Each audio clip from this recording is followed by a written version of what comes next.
नमस्कार दोस्तों, आपका स्वागत है एग्जाम क्रैक SS1 में।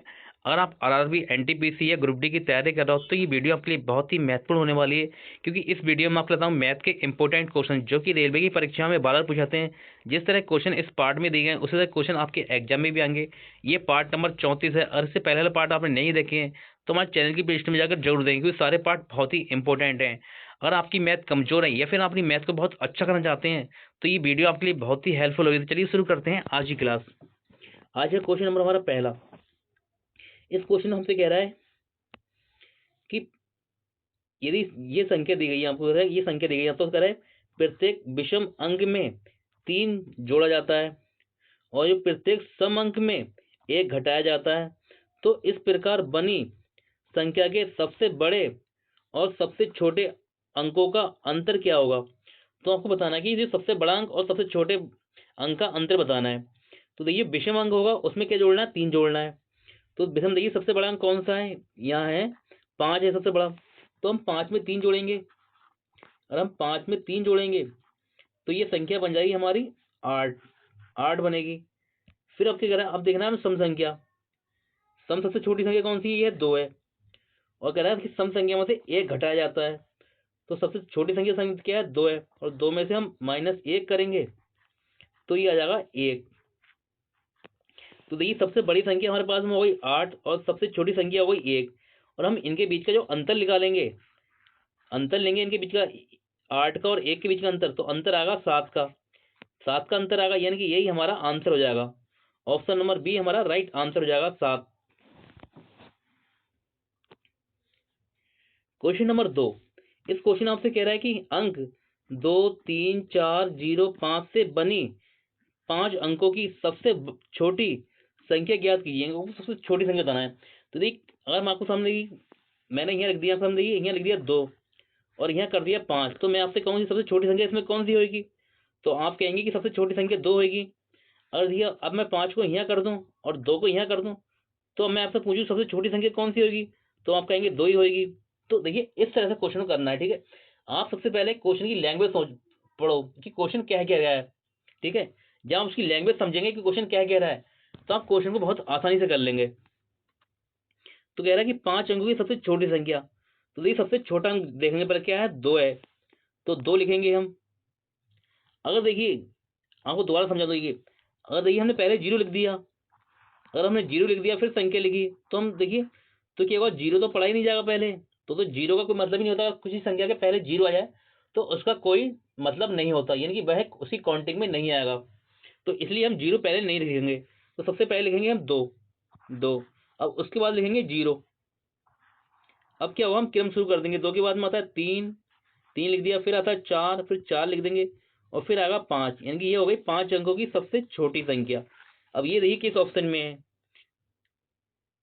20 3 4 5, यानी कि ऑप्शन नंबर डी हमारा राइट आंसर हो जाएगा। Question number 3। इस क्वेश्चन आपसे कह रहा है निम्नलिखित में से कौन कौन सा अवरोही क्रम है। देखिए ये आपको समझ, ये शब्द दिया है अवरोही। सबसे पहले आपको पता होना चाहिए कि अवरोही किसे कहते हैं, यानी कि डिसेंडिंग किसे कहते हैं, ये आपको पता होना चाहिए। तो देखिए अवरोही क्या होता है, यानी कि पहले मान लिया 4 है, फिर 3 है, फिर 2 है, फिर 1 है। अवरोही क्रम में क्या होता है, संख्या देखिए बड़े से क्या होता है, संख्या बड़े से छोटे होती जाती है, यानी कि बड़े से क्या होता है, घटती जाती है। 4 के बाद 3, फिर 2, फिर 1, इनकी इस तरह से घटती है संख्या। तो हमसे कह रहा है कि अवरोही क्रम, तो देखिए हम कोई सा ऑप्शन डालेंगे इसमें से, चाहे कोई सा ऑप्शन, मान लिया हमने ऑप्शन नंबर ए को उठा लिया, तो यहाँ दिया गया 2/3, 2/3 दिया गया है। फिर आगे दिया गया 3/4, 3/4, फिर आगे दिया गया 4/5, 4/5, फिर आगे दिया गया 1/2, 1/2। देखिए मैंने आपको बहुत ही शानदार तरीके से सिखाया। अगर हम मुझसे पढ़ रहे होंगे क्वेश्चन को, ठीक है, तो अब तक आपने ये क्वेश्चन बना लिया होगा। अगर मुझसे लगातार पढ़ रहे हैं तब, तो देखिए हम इनका निकालते हैं अंतर। 2 3 का अंतर आएगा 1, 3 4 का अंतर आएगा 1, और 4 5 का अंतर आएगा 1, 1 और 2 का अंतर आएगा 1। तो देखिए जो जो अंश सबसे बड़ा होगा वह भिन्न क्या होगी, हमारी सबसे बड़ी भिन्न होगी। तो देखिए यहाँ अंश क्या है, 4 सबसे बड़ा है, तो 4 से हमारा क्वेश्चन स्टार्ट होगा। देखिए 4 4 यहाँ दिया, 4 के बाद में 3 दिया गया है, फिर 2 दिया गया है, फिर 1 दिया गया है, ऑप्शन नंबर सी हमारा राइट आंसर हो जाएगा। कैसे होगा देखिए, पहले नंबर पे हमारा 4 आ जाएगा, 4 आ जाएगा, फिर क्या आ जाएगा, फिर 3 आएगा, उसके बाद में फिर क्या आएगा, 2 आएगा, और फिर क्या आएगा, 1 आएगा। और ये क्रम कहाँ दिया है, ये ऑप्शन नंबर सी में गया है। जब हम इस तरह से अंतर निकालते हैं, ठीक है, तो अंश को देखते हैं, जो हर होता है लास्ट में, जो नीचे हर होते हैं इन्हें हम भूल जाते हैं, जो हर होते हैं इन्हें भूल जाते हैं, खाली ऊपर वाली संख्या को देखकर आंसर निकालते हैं। आंसर आ गया अंक का ऑप्शन नंबर सी राइट हो जाएगा। क्वेश्चन नंबर 4, इस क्वेश्चन आपको कह रहा है कि निम्न अभिव्यक्ति को सरलीकृत करें। देखिए इस क्वेश्चन की आपको शानदार ट्रिक सिखाता हूं, आपको एग्जाम में कैसे करना है, ठीक है। जैसे यहाँ आपका 7 लिखा है, 7 लिखा है, तो देखिए 7 का मल्टीपल ही आपका आंसर होगा। देखिए 77 7 से जाता है, यानी कि ये आपका ऑप्शन नंबर ए आपका आंसर होता है। 76 7 से नहीं जाता, यानी कि ऑप्शन नंबर बी आपका आंसर नहीं होगा। यहाँ 76 है, यानी कि ये भी आपका आंसर नहीं होगा। और 77 यहाँ, यानी कि 2 ऑप्शन बनना है आपको सामने। देखिए या तो आपका आंसर ए होगा या फिर डी होगा। और फिर देखिए और सुन लीजिए, ये तरीका सीख लिया आपने, ठीक है। जैसे मैंने आपको बताया कि 7 का मल्टीपल होगा, फिर आगे आपसे क्या कह रहा है, देखिए यहाँ क्या है, रूट में 7 है, रूट के अंदर 7 है, और यहाँ क्या है, रूट के अंदर 3 है।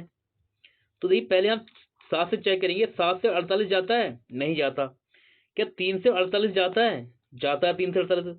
क्या 3 से 147 जाता है, 7 4 11 और 1 12, यानी कि बिल्कुल जाता है, यानी कि हमारा राइट आंसर हो जाएगा ऑप्शन नंबर डी हमारा राइट आंसर हो जाएगा। बस एग्जाम में आपको ऐसे करना है, ठीक क्वेश्चन, ना कि आप हल करने बैठ जाओ, क्योंकि आपको औरों से अलग बनना है। जब आप औरों से अलग बैठे बनेंगे तभी आपका एग्जाम 100% निकलेगा और आपकी रेलवे की जॉब पक्की हो जाएगी।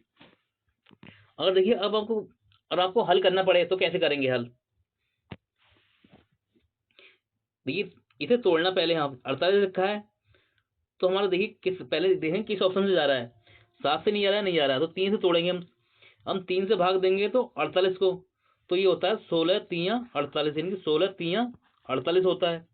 तो 16 से क्या होगा, भाग 4 निकल आएगा, 4 भाग निकल आएगा, तो 4 की और यानी कि 7 की और 4 की गुणा कर देंगे, 7 चौक 28, 28, और रूट के अंदर ही हो जाएगा 3 हो जाएगा, यानी 3 प्लस, फिर देखिए इसे तोड़ेंगे, 3 से भाग देंगे इसे, 3 चौक 12 और 3 नेम 27, यानी कि 49 3 आ जाएगा, 49 3 आएगा। तो 49 से क्या होगा, 7 बाहर निकलेगा, और 7 की और 7 की गुणा करेंगे तो ये जाएगा 49, यानी कि 49, और रूट के अंदर जाएगा ये 3 3। अब इसे हम हल करेंगे, 28 को और 49 को जोड़ेंगे तो ये बन जाएगा 77, और रूट 3 यहाँ है, रूट 3 यहाँ, तो रूट 3 इसके अंदर हो जाएगा। यानी कि इस तरह से आपको हल करना है, अगर जरूरत पड़े तब हल करना है, ठीक है। जब आपकी क्वेश्चन समझ में नहीं आया तो आपको इस तरह से करना है। अगर आपकी क्वेश्चन समझ में आया तो मैं आपको, जैसे हमने अभी बताया, आपको पहला तरीका बताया, उस तरह से आपको क्वेश्चन करना है। देखिए क्वेश्चन नंबर 5, इस क्वेश्चन आपसे कह रहा है कि √2 प्लस √2 माइनस √3 का मान के बराबर है, यानी कि आपको उसका मान बताना है कि मान क्या होगा। देखिए अगर आपको ये अलजेब्रा का सूत्र पता होगा, आपको पता है कि a प्लस बी और a माइनस बी बराबर होता है a square minus b square, ये होता है इसका बराबर। देखिए यह आपको याद होगा तो आप इस क्वेश्चन को बहुत ही सेकंडों बना लेंगे। तो देखिए आपका यह दिया गया है, क्योंकि a प्लस बी दिया गया है और a माइनस बी दिया गया है, तो हम क्या करेंगे, यहाँ 2 का स्क्वायर करेंगे और यहाँ √2 का स्क्वायर करेंगे, फिर √3 का स्क्वायर करेंगे, तो √2 का स्क्वायर होगा तो 2 बाहर निकलेगा, और यहाँ क्या करना है, माइनस करना है, तो माइनस, और यहाँ क्या होगा, 3 बाहर आ जाएगा, तो ये बनेगा हमारे पास माइनस का 1 बचेगा, और 1 कहाँ दिया है, ये दिया है ऑप्शन नंबर ए में। हमारा राइट आंसर हो जाएगा option number A. Question number 6, इस क्वेश्चन आपसे कह रहा है कि चाय के मूल्य में 20% की वृद्धि होने पर घर में चाय के उपभोग में कितने प्रतिशत की कमी की जानी चाहिए जिससे कि बजट समान रहे, यानी कि हमारा बजट ना बढ़े। यानी कि जो हमारे, मान लिया हम पहले 100 रुपये खर्च कर रहे थे, ठीक है, फिर क्या हुआ, चाय की पत्ती महंगी हो गई या चीनी महंगी हो गई, ठीक है, तो हमें चाय में कितनी कमी करें कि हमारा आज भी 100 रुपये खर्च हो, यानी कल भी 100 रुपये खर्च हो रहा है तो आज भी हमारा 100 होना चाहिए, 100 से ज़्यादा खर्च ना हो। यानी क्वेश्चन आपसे ये कह रहा है। तो देखिए 20% की वैल्यू होती है 1/5, 1/5 होती है 20 की वृद्धि, यानी कि हमारी वस्तु का मूल्य था 5 रुपये था पहले, तो क्या हुआ, 1 की वृद्धि हो गई, इसमें 1 की वृद्धि हो गई, तो 5 से कितनी हो गई, 5 से हो गई 6, 5 से हो गई 6। तो हमसे क्वेश्चन कह रहा है कि कितने प्रतिशत की कमी की जानी चाहिए जिससे कि बजट समान रहे। अब हमें क्या करना है, कमी करना है। पहले हम लाते थे 5 में, आज आज हो गया उसका मूल्य 6, लेकिन हमें 5 रुपये खर्च करके लाना है, तो हमें कितनी कमी करेंगे, तो कितने का अंतर आ रहा है, 1 का अंतर, यानी कि 1 का अंतर आ रहा है, तो 1 की कमी करेंगे कितने पर, यानी कि 80 लेंगे अब 6 को, और इंटू करेंगे 100, 100 कर देंगे तो ये होता है 6 कम 6, 6 जंग 36, यानी कि 16 सही 2/3% हमारा राइट आंसर हो जाएगा। ऑप्शन नंबर बी हमारा राइट आंसर हो जाएगा। अब इसे काटेंगे हम तो ये आ जाएगा हमारा option number B. Question number 7, इस क्वेश्चन आपसे कह रहा है चाय के मूल्य में 20% की कमी की गई। देखिए इस क्वेश्चन में क्या हो रहा था, सेम क्वेश्चन है, यहाँ क्या हो रहा है, चाय के मूल्य में यहाँ क्या हो रहा था, वृद्धि हो रही थी, और यहाँ क्वेश्चन में क्या हो रहा है, कमी हो रही है। ठीक है, इस क्वेश्चन का आंसर आपको कमेंट में देना है कि इसका आंसर क्या आएगा। ठीक है,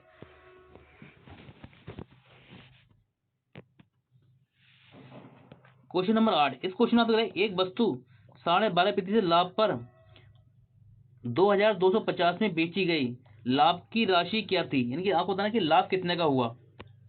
तो देखिए 12.5% की वैल्यू होती है 1/8। हमारी कोई वस्तु थी, मान लिया 8 रुपए की थी, ठीक है, 1 का हमने लाभ लिया, तो वो कितने में बिकेगी, यानी कि इसमें जोड़ देंगे, 8 में 1 जोड़ देंगे तो वो क्या होता जाएगी, 8 से हो जाएगी 9, यानी कि 8 से हो जाएगी 9। क्वेश्चन कह रहा है कि 9 में नहीं बेची गई है, कितने बेची गई है, 2250 में बेची गई है, यानी कि 2050 में 2250 में बेची गई है। तो इसका कितना गुना होगा जी, 9 दूनी 18 और 9 पंजे 45, यानी कि इसका ये आएगा 250 गुना, ये इसका 250 गुना हो जाएगा। और लाभ कितना का हुआ, मैं 1 का, तो 250 को, यानी कि 250 को हम 1 से गुणा कर देंगे, तो राइट आंसर हो जाएगा हमारा 250। कितने का लाभ हुआ, 250। ऑप्शन नंबर बी हमारा राइट आंसर हो जाएगा। क्वेश्चन नंबर 8, आपसे यदि हानि 15% है तो क्रय मूल्य और विक्रय मूल्य का अनुपात ज्ञात कीजिए। देखिए 15% की वैल्यू होती है 3/20 होती है। अगर नहीं आपको निकालना नहीं आती तो देखिए कैसे निकालना है आपको, 15 लिखेंगे, और जब प्रतिशत हटता है तो नीचे आता है 100, और इसे हम 5 से काटेंगे, 5 3 15, 5 दूनी 20, यानी कि 3/20 आएगी, यानी कि इस तरह से 15% की वैल्यू आएगी 3/20। तो कह रहा है कि मान लिया हमारी वस्तु का जो मूल्य था वो 20 रुपये था, और उसमें 3 की कमी हो गई, यानी कि 3 की कमी हो गई, तो हमसे पूछ रहा है कि क्रय मूल्य का और विक्रय मूल्य का, यानी क्रय मूल्य क्या था हमारा 20 रुपये था, और 3 की कमी हो गई तो विक्रय मूल्य क्या हो जाएगा, तो ये होगा 20 से, ये जगह 20 से 3 की कमी हो जाएगी 20 में से, तो ये हो जाएगा 17, यानी कि 20 से 17 हमारा ये वाला हमारा आंसर आएगा 20-17, यानी क्रय मूल्य हो गया 20 रुपये और विक्रय मूल्य क्या हो गया 17 रुपये, यानी कि ऑप्शन नंबर डी हमारा राइट आंसर होगा। क्वेश्चन नंबर 10, इस क्वेश्चन आपसे कह रहा है कि दो संख्याओं का अनुपात 3:4 है, यदि उनमें प्रत्येक में 3 जोड़ा दिया जाए, यानी 3 जोड़ दिया जाए तो उनका अनुपात 10:13 हो जाता है, तो मूल संख्या क्या है, मूल संख्या पूछ रहा है। तो देखिए मूल संख्या क्या होंगी, 3 और 4 के अनुपात में होंगी, 3 और 4 के अनुपात में, तो 3 और 4 का अनुपात यहाँ भी है, और 3-4 का अनुपात यहाँ भी है, और 3-4 का अनुपात यहाँ भी हो रहा है, यानी 3 ऑप्शन में हो रहा है। तो हम यहाँ ऑप्शन इससे तो नहीं जाएंगे, रेशियो से नहीं जाएंगे, तो हमें क्वेश्चन को पूरा हल करना पड़ेगा। तो अनुपात क्या था, संख्या क्या थी, 2 3 में थी, देखिए 3:4 में थी, 3:4 में थी। फिर आपसे क्या आगे क्या था कि उनमें से प्रत्येक में 3 जोड़ दिया जाए, यानी कि प्रत्येक संख्या में क्या जोड़ना है, 3 जोड़ना है, 3 जोड़ दिया, यहाँ भी 3 जोड़ दिया, इसमें भी 3 जोड़ दिया। फिर जो अनुपात बना वह कितना बन गया, 10:13 बन गया, यानी कि 10:13 बन गया। तो देखिए क्वेश्चन को हल कैसे करना है आपको, बहुत ही शानदार शॉर्ट तरीके से आऊँगा आपको इस क्वेश्चन को हल करने को। तो देखिए आपको ऐसी तिरछी गुणा 3 ही गुणा करना है 13 के साथ में, और 10 ही गुणा करना है 4 के साथ में, इस तरह से आपको गुणा करना है। तो 13 3 39 और 10 चौक 40। तो अंतर कितने का आएगा, 1 का, क्योंकि 13 3 39, 13 3 39 और 10 चौक 40, क्योंकि अंतर आया 1 का, 1 का आ गया, 1 बराबर आएगा आपका। अब आपको क्या करना है, अब करना है देखिए आपको 3 की गुणा करना है 13 के साथ में, और 10 की गुणा करना है 3 के साथ में। तो 13 3 39 और 10 3 30। तो 1 बराबर आपको इनका देखिए 13 3 39 और 10 3 30। तो इनका अंतर कितने का आएगा, 39 और 30 का, तो ये अंतर आएगा 9 का, क्योंकि 1 बराबर आ जाएगा आपका 9 आ जाएगा। जब 1 बराबर आपका 9 आ जाएगा तो आपसे कह रहा है कि संख्या को, तो मूल संख्या क्या होंगी।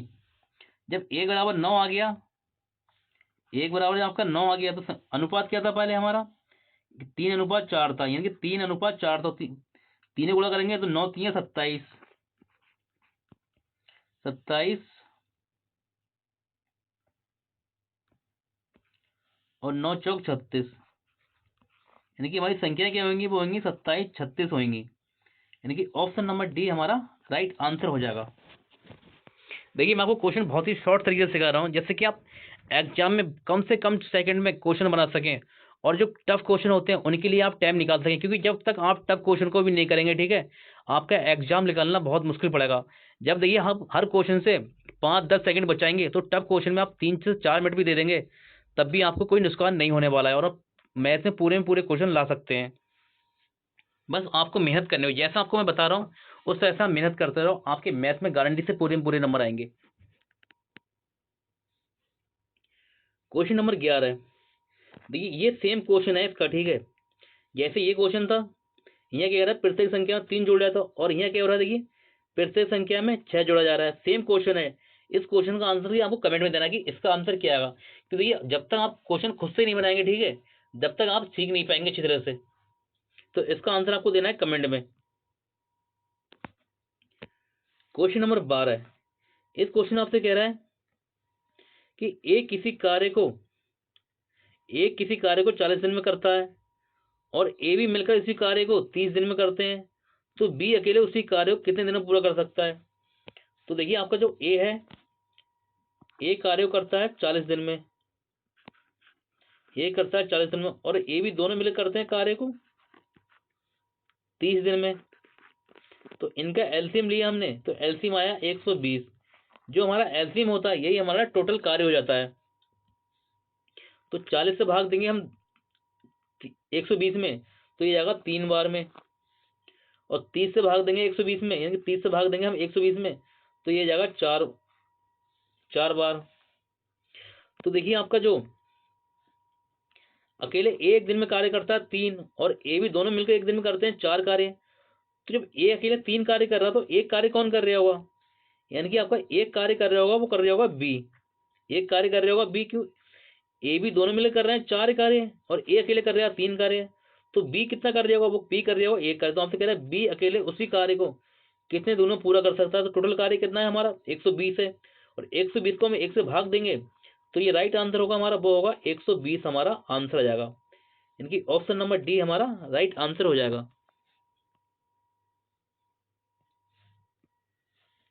क्वेश्चन नंबर 13, इस क्वेश्चन में आपसे कह रहे हैं वह साधारण ब्याज दर ज्ञात करें जिस पर एक धनराशि साधारण ब्याज की दर से 10 वर्ष में 5 गुनी हो जाती है। तो देखिए मैं आपको इस क्वेश्चन को भी बहुत शानदार तरीके से सिखाऊंगा, और आपको दोनों तरीके से सिखाऊंगा, बेसिक से भी, क्योंकि अगर आप वो तरीका भूल गए तो आपको बेसिक से भी आना चाहिए क्वेश्चन। तो देखिए यहाँ कहा आपसे कह रहा है, यानी कि 10 वर्ष में कितनी होती है, 5 गुनी आती है। मान लिया कि एक हमारा प्रिंसिपल था, तो 10 वर्ष में कितना हो गया, वो हो गया 5 गुना। तो हमें ब्याज कितने का मिला होगा, ब्याज मिला होगा 4 का, ब्याज मिला होगा 4 का। जब हमें ब्याज 4 का मिला, तो अब हमें क्या करना है, 4 लिखना है, और जो नीचे लिखा है 10 वर्ष, तो 10 इसे कर देना है, 10 वर्ष यहाँ कर देंगे, और इसे 100 से भाग दे देंगे। जब 100 से भाग देंगे, तो देखिए 0 से आपका 0 कट जाएगा, और 10 चौक 40, यानी 40% आपका राइट आंसर आ जाएगा। ऑप्शन नंबर ए हमारा राइट हो जाएगा। अगर आपको इस क्वेश्चन को बेसिक तरीके से करना है तो कैसे करेंगे, ठीक है। अगर आप एग्जाम में इस तरह से भूल गए तो बेसिक तरीके से करना है, लेकिन आपको ये तरीका याद रखना, क्योंकि ये तरीका आपको बहुत ही सेकंडों में क्वेश्चन कराएगा, ठीक है। मैंने आपको समझाया, आपको ये 100 लिखने की जरूरत भी नहीं है, आपको सिर्फ ऐसे डायरेक्ट लिख देंगे, ठीक है, 2 बटे। जब आप जैसे देखिए हम 100 भी नहीं लिखेंगे यहाँ पर ही, आप इसे ही काटेंगे, देखिए तो ये 2 से जाएगा 2 बार में, और ये 2 से जाएगा 5 बार में, और 2/5 की वैल्यू होती है 40%। ऐसे भी अगर आपको कर सकते हैं तब भी देखिए सेकंडों में क्वेश्चन हो जाएगा आपको।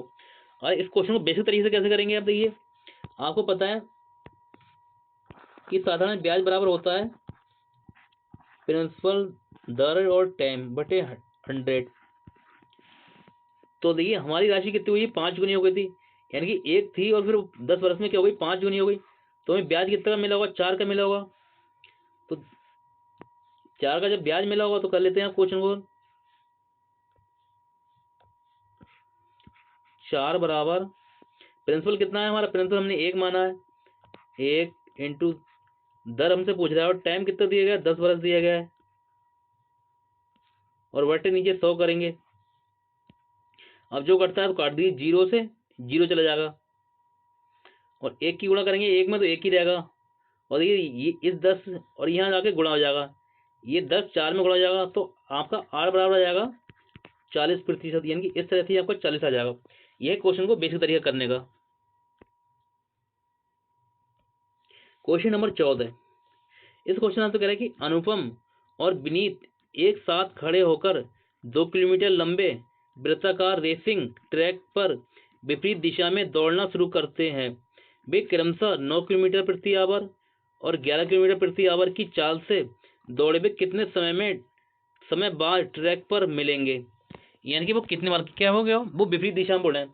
तो यह क्वेश्चन आपसे कह रहा है कि विपरीत दिशा में, जब आपसे को विपरीत दिशा बोला जाए क्वेश्चन में, तो हमेशा देखना जो उनकी चालें होती है, जैसे यहाँ दिखा है 9 किलोमीटर और 11 किलोमीटर, ये क्या होती हैं, वो ये प्लस हो जाती हैं, ये चालें क्या हो जाती है, प्लस हो जाती हैं।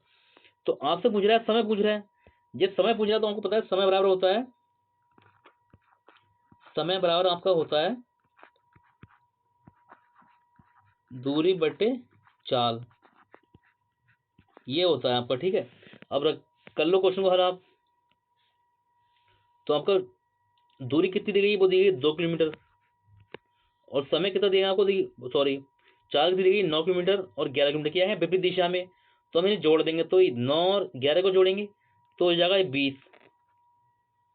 और हमसे कह रहा है कि वे कितने समय बाद दौड़ेंगे, ये क्या है किलोमीटर में। जब हम इसे मिनट में बदलेंगे तो हम इसे करेंगे 60 से गुणा करेंगे, 60 से गुणा करेंगे तो हम इसे काटेंगे। अब देखिए 20 से 60 जाएगा 3 बार में, और 2 की 3 की गुणा करेंगे तो 2 3 6, 6 मिनट हमारा राइट आंसर जाएगा। ऑप्शन नंबर डी हमारा राइट आंसर हो जाएगा। क्वेश्चन नंबर 15, इस क्वेश्चन आपसे कह रहा है यदि एक समबाहु त्रिभुज की भुजा 4 यूनिट है तो उसका क्षेत्रफल कितना होगा। तो आपसे पूछा क्षेत्रफल, देखिए समबाहु जो त्रिभुज होता है उसकी क्या होता है, तीनों भुजाएं बराबर होती हैं, यानी कि ये वाली भुजा ए है तो ये भी ए होगी और ये भी ए होगी, लेकिन समबाहु त्रिभुज की तीनों भुजाएं बराबर होती हैं। तो इसका सूत्र होता है कि समबाहु त्रिभुज क्षेत्रफल निकालने का, ये होता है √3/4 और a², ये होता है। और इसमें रख लो आप वैल्यू कि √3/4, और देखिए 4 का हम स्क्वायर करेंगे तो 4 हो जाएगा। अब इसे आप काटेंगे 4 से 4 कट जाएगा, और ये आ जाएगा, फिर ये आपका हो जाएगा 4 सही √3, ये आपका राइट आंसर आ जाएगा। 4√3 आपका आंसर हो जाएगा, वर्ग यूनिट, यानी कि ऑप्शन नंबर बी आपका राइट आंसर हो जाएगा। ये आते हैं आज के 15 टॉप क्वेश्चन। अगर आपको हमारी वीडियो अच्छी लगी हो तो वीडियो को लाइक शेयर कमेंट जरूर करें। अगर आप हमारे चैनल पर नए हैं तो हमारे चैनल को सब्सक्राइब करें। इसी तरह की वीडियो पाने के लिए मिलते हैं आपसे अगली क्लास में, तब तक के लिए नमस्कार।